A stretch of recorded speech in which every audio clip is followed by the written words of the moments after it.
Halo semuanya, selamat siang. Kali ini kita lanjutkan bahasan kita di mata kuliah Sifat dan Perlakuan Permukaan. Ini adalah minggu ketiga dan bahasannya mengenai perlakuan permukaan dengan metode termomekanik. Metode termomekanik merupakan pemanfaatan dari efek gabungan panas dan tekanan untuk mendapatkan lapisan atau lapisan superficial. Maksudnya lapisan coating ataupun undercoating ya. Dan kemudian teknik yang digunakan antara lain ada thermal spray, ada cladding, dan roll bonding. Kita kali ini fokus bahasannya adalah di thermal spray. Nah, jika kita lihat di thermal spray ini, apa itu thermal spray? Jadi proses coating di mana partikel yang melek dalam bentuk lelehan ataupun semi meleleh, dia diaplikasikan dengan cara diberikan impact. Nah, diberikan impact pada substrat. Nah, seperti itu ya. Jadi secara di gambar ini juga dapat dilihat ada tahapan atau stage proses dari thermal spray. Yang pertama ada feedstock. Nah, feedstocknya ini apa saja yang bisa digunakan? Pertama, kita bisa menggunakan wire atau kayak kabel gitu, kemudian powder. Dan biasanya kalau powder ini untuk feedstocknya adalah yang keramik ya.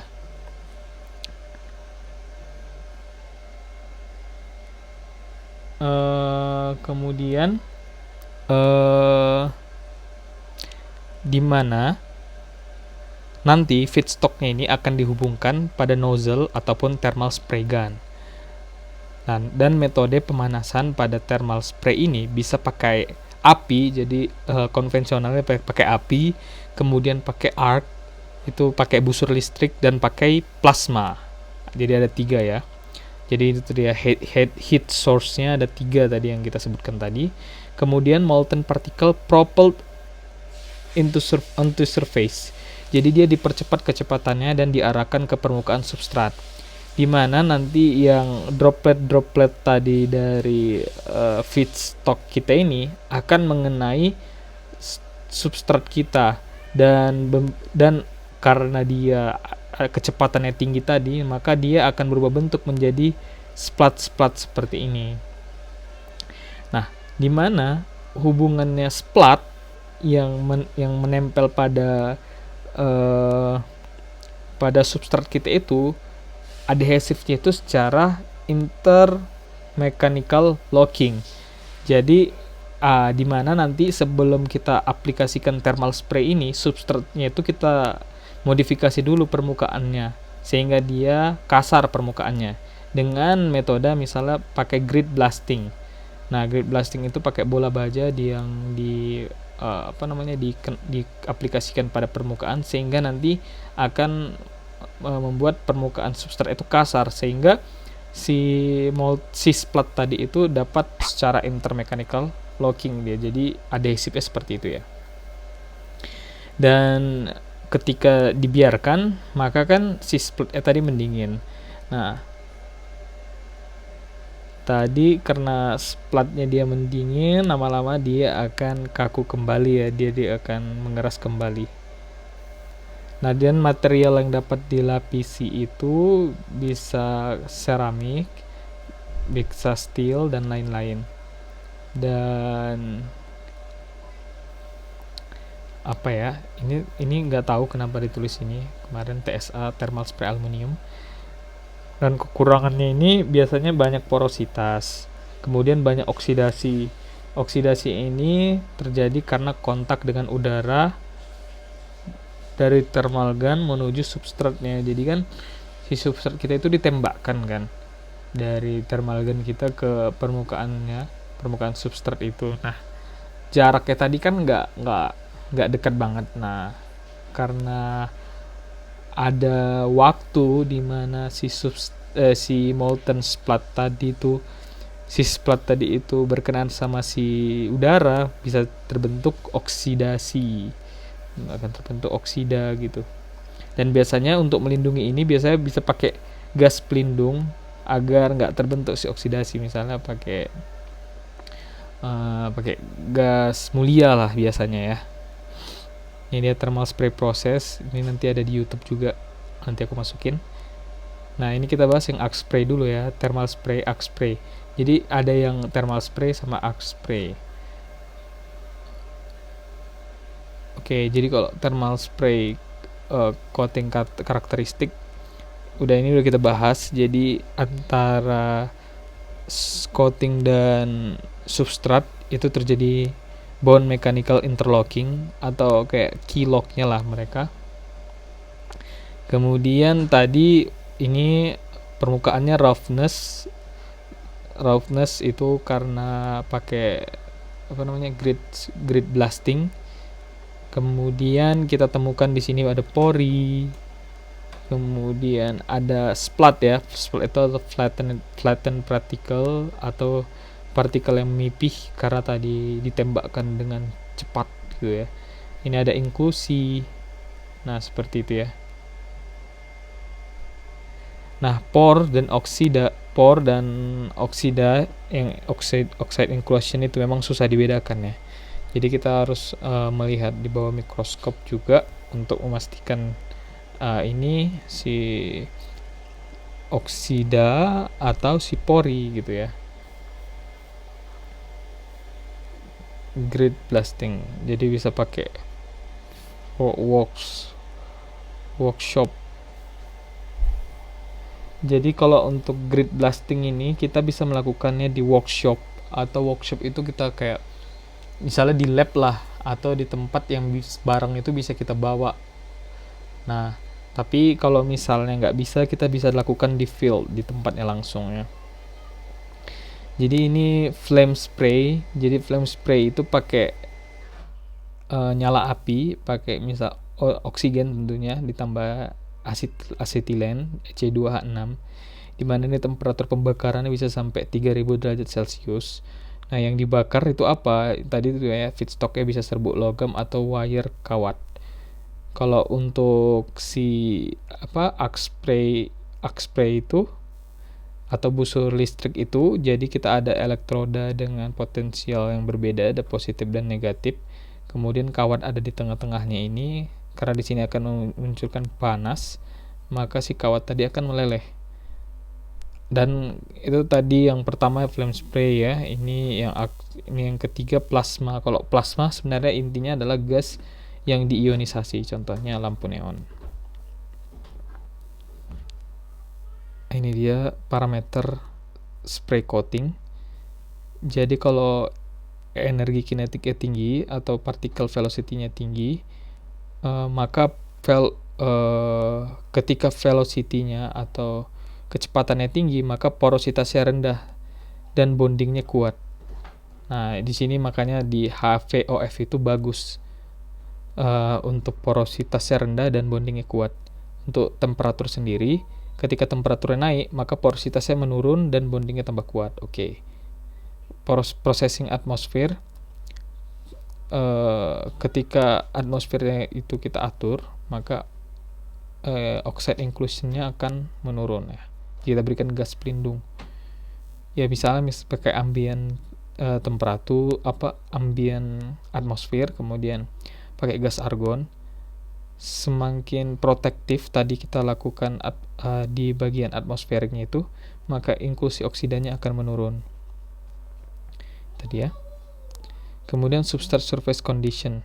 Ketika semakin kasar, maka bondingnya makin kuat. Jika kekasaran kurang, maka harus dilakukan heat treatment tambahan.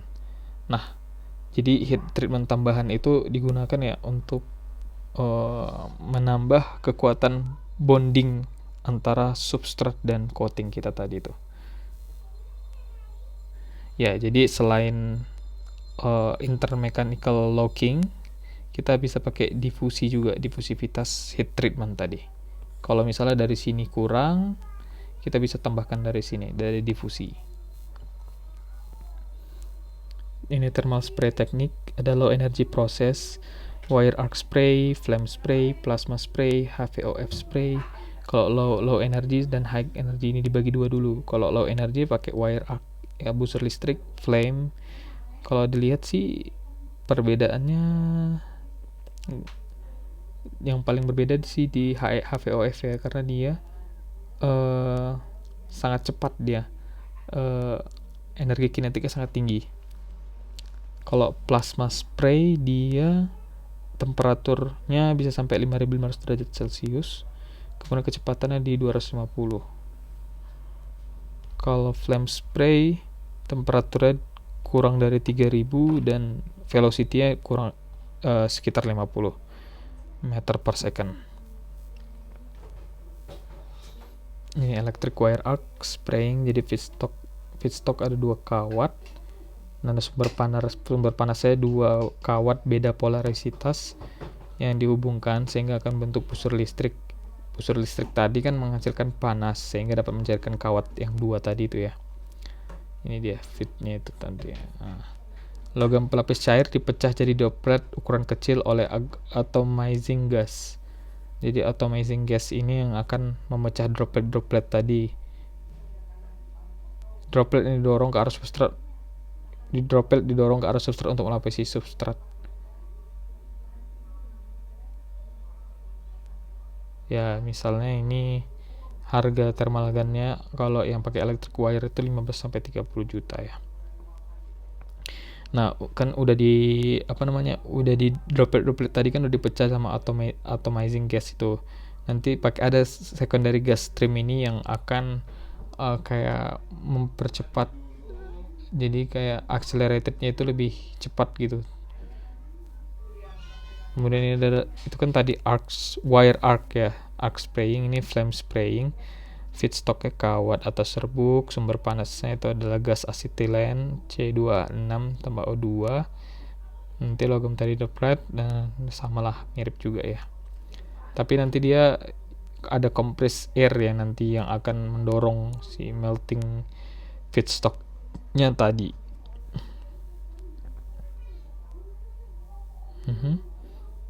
Kalau plasma sih bedanya plasma yang mencairkan serbuk pelapis ya. Kalau untuk mekanismenya sama aja sebenarnya. Tungsten electrode, water out ya. High velocity oxygen fuel spraying, jadi kalau di sini ada variant of the flame spraying. Perbedaannya adalah bahwa oksigen digunakan dengan berbagai gas untuk menghasilkan api di mana serbuk dimasukkan. Kecepatan gas yang sangat tinggi hingga dihasilkan 2000 meter per sekon sehingga partikel serbuk dapat membentuk substrat pada kecepatan supersonik. Nah, bahkan kecepatan sampai ke supersonik ya. Keuntungannya tingkat porositas yang sangat relatif rendah yang dapat diproduksi di lapisan. Jadi ya porositasnya sangat kecil ya. Karakteristik HVOF: serbuk dipanaskan hingga temperatur 2000 derajat Celcius. Substrat dipanaskan sekitar 400 derajat Celcius. Atmosfer terkontrol argon atau kita vakumkan untuk mencegah oksidasi, apalagi temperaturnya tadi sangat tinggi ya. Kecepatan partikel yang lebih tinggi menghasilkan lapisan dengan porositas 1-10%, secara signifikan lebih rendah pada flame spraying di mana porositas bisa sampai 20%. Jadi porositasnya bisa sampai 1-10% saja ya. Sebenarnya kalau yang flame spraying itu ya bisa setinggi 20%. Untuk mencegah lapisan tidak lepas dari substrat, grid blasting ini tadi yang disebutkan pakai bola baja juga sering digunakan untuk membersihkan dan mengasarkan permukaan substrat sebelum thermal spray. Ataupun nanti bond coat seperti NIAL sering digunakan untuk intermediate layer ketika digunakan powder ceramik. Jadi seramik nggak bisa langsung kayak digunakan di atas logam gitu ya. Jadi ada bond coat-nya dulu lah, nikel aluminium, serbuk nikel nikel aluminium, barulah di atasnya misalnya si yttria stabila zirconia gitu. Jadi ada bond coat-nya. Ini adalah plasma spray. Kalau plasma spray mah kita vakum plasma spray rig. Jadi ini namanya rig ya, rig atau chamber nih. powder pada feedstock pada proses ini secara khusus cocok untuk seramik ataupun material refraktori lain. Tipikal parameter untuk proses ini, plasma temperaturnya bisa sampai 16.000 derajat Celcius, particle velocity di 200 sampai 400, dan deposition rate-nya 35 sampai 100 gram per minute. Nah, ini dia yang paling penting juga adalah perbedaan flame spray, plasma spray, dan HVOF. Kalau dia flame spray, dia tadi udah kita sebutkan menggunakan acetylene flame dengan ada oksigen juga untuk mencairkan dan meneruskan partikel ke substrat. Material pelapis bisa berupa kawat, rod, atau serbuk. Kecepatan partikel sekitar 40 meter per sekon, porositas 10-15%, kandungan oksida sama untuk laju deposisi dari sekian. Kalau kandungan oksidanya sama untuk laju deposisi sekian. Kalau plasma spray tadi kita pakai plasma ya berarti ya. Temperatur plasma bisa sampai 16.000 derajat Celcius. Kalau substrat bisa sampai 150 derajat aja. Kecepatan partikel 200-300 mm per sekon. Porositas 5-10%. Kandungan oksida 1-3% untuk laju deposisi 1,5 kg hour. Kalau HVOF menggunakan campuran oksigen dan hidrogen dengan gas bahan bakar meten. Kecepatan partikel di 600 sampai 1000 meter per sekon. Ini dia yang paling penting. Oksida dan porositas berkurang 1-2% untuk laju deposisi 1-5 kg hour. Nih, sangat berkurang ya dia porositasnya. Ini dia skematiknya, dapat lihat juga. Kalau kita lihat microscopic cross section ya. Jadi misalnya ini kan material kita kan. Nah, ini substratnya. Kemudian ini code kita tadi. Ini kan. Kita lihat dia itu di mikroskopnya itu kita potong kayak gini dia. Nah, cross section dia. Nah, didapatkanlah dia bentuknya itu seperti ini. Kalau HVOF itu dia tengok sangat rapih ya, dia dilihat juga hampir nggak ada, kita lihat ada inklusi atau pori gitu. Kalau atmospheric plasma spray seramik masih lumayan bagus lah ya, tapi udah terlihat nih ada kayak inklusi seperti itu ya. Tapi kalau untuk arc sprayed metal, lihat dia ini ada banyak, ada pori, ada inklusi dan sebagainya. Ada void oxide inclusion, ada void struktur mikro hasil thermal spray. Pastinya ada splat structure yang ini, yang kayak gini, ini splat namanya. Ada void yang ini, ada juga oxide inclusion. Aplikasi buat anodic coating, AL on steel, high temperature seawater immersion and marine splash zone. Zinc on steel, protection against atmospheric corrosion and corrosion behavior similar to that galvanized steel. Bridge are thermal spray over the past 100 years. Over 50 years of corrosion protection are documented. Kemudian ada barrier wear erosion corrosion ya. Pertama ya untuk anodic coating. Jadi anodic kan yang terkorosi biasanya ya. Daripada kita ada anoda korban ya, kita coating aja si anodiknya itu tadi. Ini ada penahan untuk terjadinya gas erosion ya, atau wear juga. Ini ada flame spray, sama aja sebenarnya. Jadi ini ada standar juga yang mengatur ya. Kalau misalnya untuk corrosion kan mungkin ada NACE ya.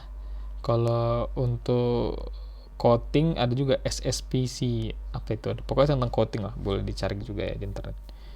Aplikasi coating untuk temperatur tinggi, jadi aplikasi suhu tinggi untuk menyebabkan lapisan tahan oksidasi. Jadi untuk ya TBC ya, thermal barrier coating. Lapisan tahan oksidasi juga disebut bond coat karena menyediakan permukaan di mana TBC keramik menempel. Jadi nanti ada thermal barrier coating. Jadi nanti di antara thermal barrier coating itu nanti ada itu tadilah si coating ini untuk temperatur tinggi juga ya. Jadi sebagai pelindung terhadap substrat, biarpun sebelumnya udah ada TBC juga, tapi selain itu juga untuk menyediakan permukaan di mana si thermal barrier coating itu menempel ya. Dan ini ada cold spray. Jadi cold spray itu aku pikir waktu di awal itu cold spray benar-benar dingin, ternyata nggak benar-benar dingin juga ya, tapi temperaturnya kan kalau si flame spray tadi itu kan bisa sampai 2000 derajat kan, 2000 derajat Celcius. Yang ini nanti kita lihat, tapi kecepatannya sampai supersonic juga, 450 sampai 1000. Powder impinging on the substrate solid from a temperature well below melting temperature. Jadi si powdernya itu menabrak si substrat itu bukan dalam keadaan semi molten atau molten, tapi benar-benar dalam solidnya aja gitu. Nah, seperti itu ya. Jadi carrier gas should we use N2 atau He, helium, we need to consider molecular weight of gas. Can we use air? Bisa, untuk mengurangi biaya, tapi ingat jika pakai O2 itu biasanya akan berdampak pada oksidasi ya, yang terbentuk. Critical value powder velocity ditentukan oleh gas, temperatur, sama particle size. Formation, ini coating karakteristik. Formation of nanograins at particle interface due to dynamic recrystallization, high dislocation density, bonding between particle and bonding at interface between coating and substrate, meteorological bond. Porosity-nya kurang dari 1% bahkan ya. It's possible to produce high porosity in its external layer and lower porosity in internal layer. Bahkan kita bisa buat kalau di external high porosity, tapi kalau di internal low porosity. Bisa diatur dia. Nah, ini kalau cold spray dia dari 300 sampai 1200. Ya, 300 sampai 1200 kecepatannya ya. HVOF sekian sampai sekian.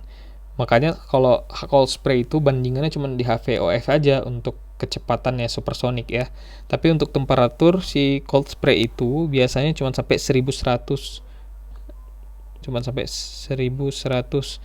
Tapi kalau yang lain-lainnya itu powder flame udah sampai 2000-an, bahkan kalau si plasma arc itu udah sampai hampir 5500 ya, seperti itu. Particle velocity V cold lebih tinggi daripada V thermal, temperaturnya V thermal lebih tinggi daripada T cold, jauh lebih tinggi daripada T cold. Residual stress, compressive cold, dan HVOF. Kalau ada tegangan sisa tekan, maka akan meningkatkan kemampuan material terhadap fatigue ya, gagal fatigue ya. Bonding mechanism, CS adalah cold spray metallurgical. Jadi bukan lagi mechanical interlocking tapi metallurgical. Kalau thermal spray mechanical interlocking. Well overlay coating, cladding that use welding process to melt a material onto the surface of another different material.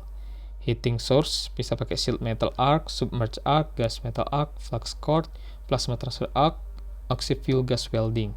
Tujuannya untuk memproteksi material base dari wear corrosive environment. Dia cost effective means to increase the base material corrosion resistant or mechanical properties-nya. Ini thermal spray sama well overlay. Thermal spray mikrostrukturnya lamellar atau layer structure, porosity. Kalau adhesion bonding mechanical interlocking. Kalau si well overlay itu fusion bond ya. Kalau mikrostruktur si well overlay tadi solidification dan dendritic structure porosity free. No dilution or distortion component, large dilution of thermal distortion component, wide range of coating available including ceramic and thermat, my cracking for ceramic coating. Nggak bisa pakai ceramic ya. Cost effective depending on process. Nah, kok ini cost effective juga. Laser and laser material processing. Laser like amplification by stimulated emission of radiation. Single wavelength coherence capable of being focused into a very small spot with high intensity.